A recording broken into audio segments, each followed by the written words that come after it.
Many would agree that today we live in a coffee culture, but this culture was not just invented for modern-day Java enthusiasts. The idea of a social atmosphere centered on coffee dates back to the 14th century and can be seen in many different cultures all over the world.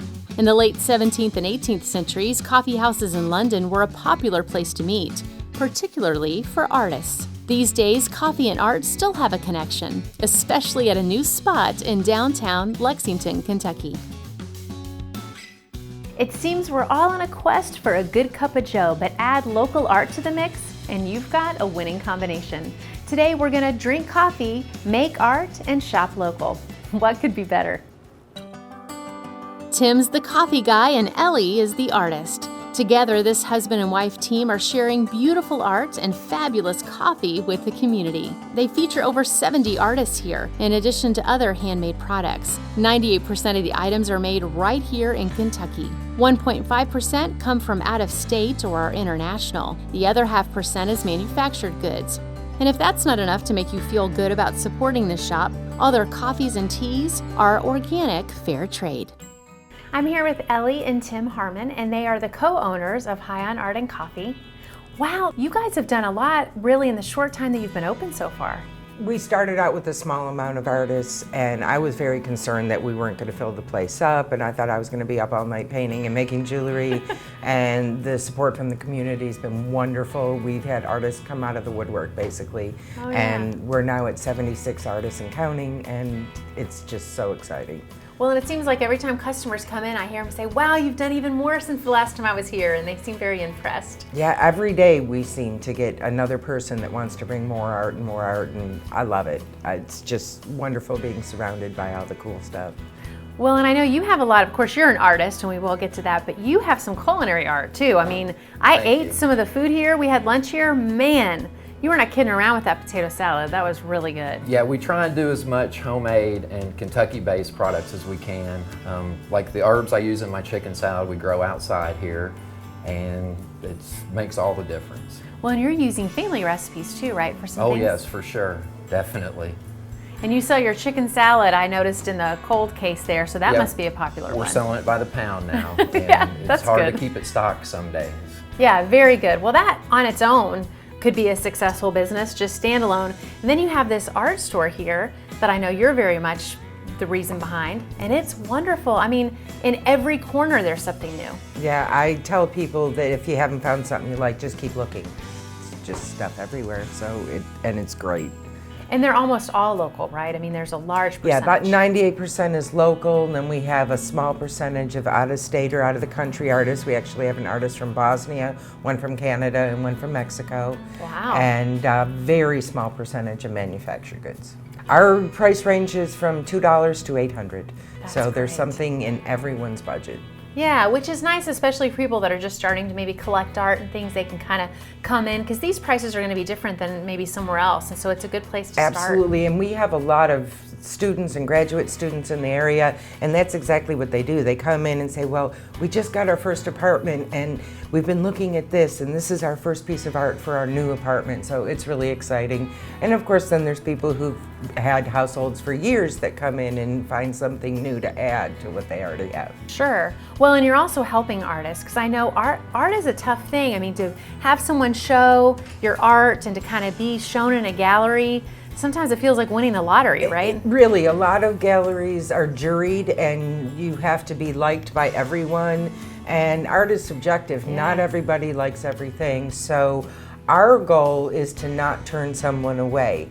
Even if I could only take one piece, I'm trying not to turn any artist away, because everybody has a right to be shown, and it may be the piece that you walk in and just can't live without. Right. So I don't want it to be somewhere else. Get ready. I think you're going to have a lot of artists coming after they see this. I think No so doubt. too. I think so too. And we don't turn anybody away. That's amazing. That's Bring wonderful. small pieces. Right. Well, and we're going to get to talk to you about your art. I know that you do, behind you is a wall of art that's yours, but you also do some jewelry. I do. I have jewelry here, and we're going to work on some this afternoon. I'm excited. You know, I like jewelry. Excellent. Thank you. One step inside this small cafe and you'll see they have a large offering of delicious dishes, like the High Art Club with smoked ham, roasted turkey, cheese, bacon, lettuce, and tomato. As an official sponsor of Red Barn Radio, they also serve a Red Barn sandwich, which comes on toasted rye with pimento cheese, smoked ham, and roasted garlic mayo. Don't underestimate the addictive salads either, like the potato salad, pasta salad, and chicken salad, all of which are delicious, homemade, and come from long-standing family recipes. Of course, you can't go wrong with any of their desserts. My personal favorite was the Neiman Marcus bar, or, as us Southerners call it, Chess bar. In addition to the food and drink options, this shop also serves up art, and lots of it. This large inventory is thanks to Ellie, who's an artist herself. She creates paintings in acrylic and mixed media and often repurposes items, such as broken mirrors or coffee beans. She also happens to create handmade, one-of-a-kind jewelry. So Ellie, tell me, I know that there's lots of pictures on the walls that you've done, but you also are a jewelry maker. Yes, I enjoy doing jewelry. I started out watching this little video on Pinterest how to make button jewelry, and one thing led to another, and here we are. I'm pretty much self-taught. I've watched some videos and read some books, but what I'm going to do today is wrap some of these orbital jasper. So I've already done a pair of earrings, so I was going to go ahead and wrap this. I have quite a few pieces up front as well. And we have many talented artists that do lots of different jewelry. Well, tell me how you got into art. I mean, clearly you're creative to just be able to jump from the canvas to jewelry to... I think I got into art because my mother was very artistic, and I also had a brother that was an artist as well. Neither one of them are any longer with us, so I kind of feel like sometimes they guide me into doing what I need to do. Oh yeah. Well, I'm excited to see how you're going to do these pieces, because this is beautiful here. I mean, there's definitely some artistry just in the way you've intertwined those. It's really quite simple. In this case, we have the orbital agate or orbital jasper, I'm sorry, and some silver wire, and I've already wired one small piece, and then all you have to do is take the wire, and I kind of go where it feels right and wrap around so that it doesn't fall through. You always want to give it a little tweak up here to hold on, and then I'll come back around. I've made a little curlicue so it matches the bottom, and then I will come back around like this and do a little more.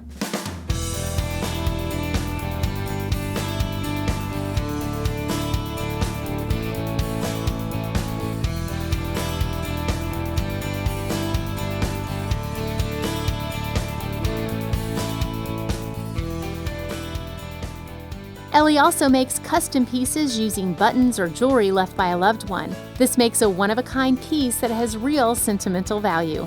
Coming up, we meet two other artists who also sell at High on Art and Coffee. Stay tuned for more creative fun on The Local Traveler.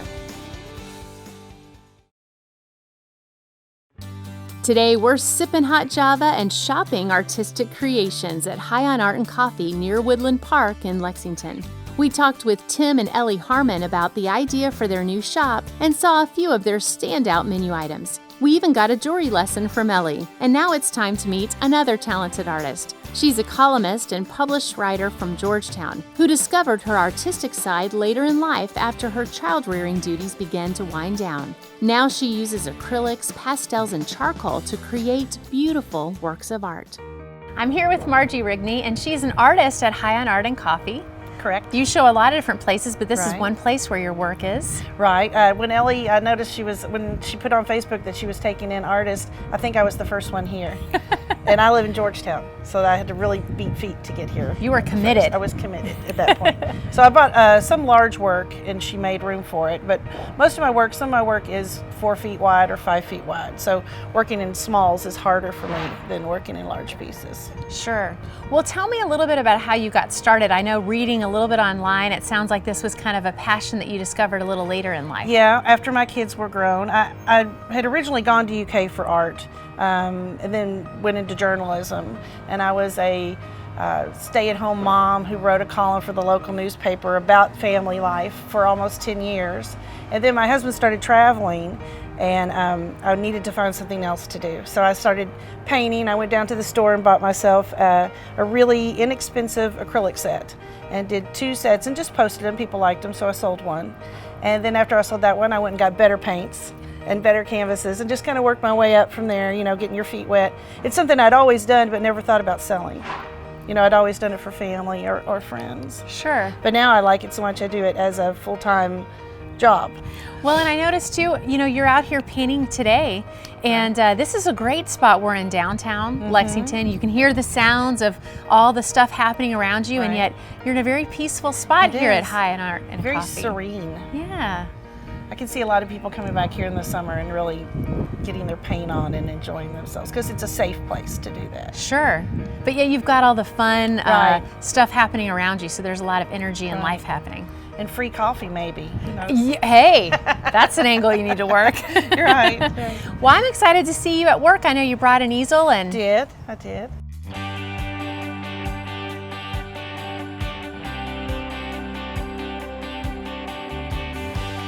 It's always such a treat to see an artist's work in progress, especially for those of us who appreciate art but don't create it ourselves. Our next artist was taught a variety of arts like animation and painting. However, it was her exposure to crash glass mosaic where she found her true calling.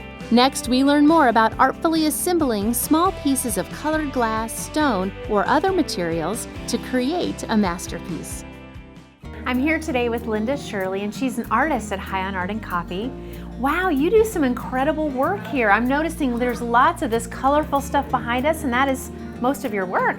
Recycled glass. Yeah. It's beautiful because it really catches the light, and there's some vibrant colors. Yeah. Tell me how you got into art. The glass gig was I was watching a Christopher Lowell show, and Ellen Blakely was on, and she said she recycled this glass in these beautiful stepping stones, and I went, I got to do that someday. I mentored under one of the greatest contemporary sculptors of all time, and Henry Moore, and that was just a fluke thing that somebody said, you be part of the All City Art program, and this guy taught me how to see.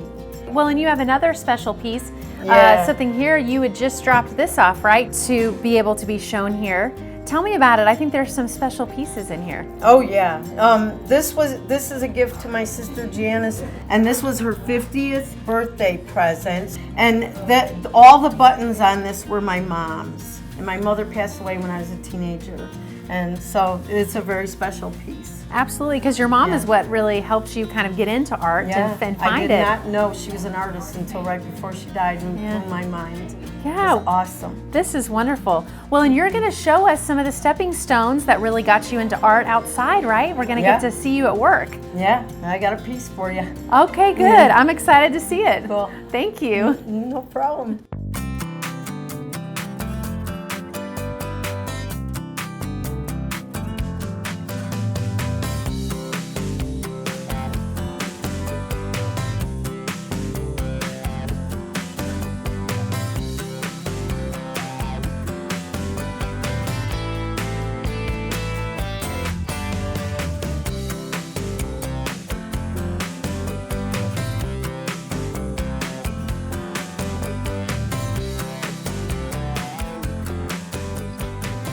High on Art and Coffee connects with artists, customers, and the community. As a matter of fact, a portion of the cafe's proceeds goes to supporting a local charity in the area. They also connect with the community through their events. One such event, the High Art Fair, is on select Saturdays this summer and invites the public to come and meet these artists and see how they create their work. So you too can recreate this local traveler day for yourself. Well, this is one delicious spot to get your caffeine and creative fix. Make sure and add it to your local travelers list.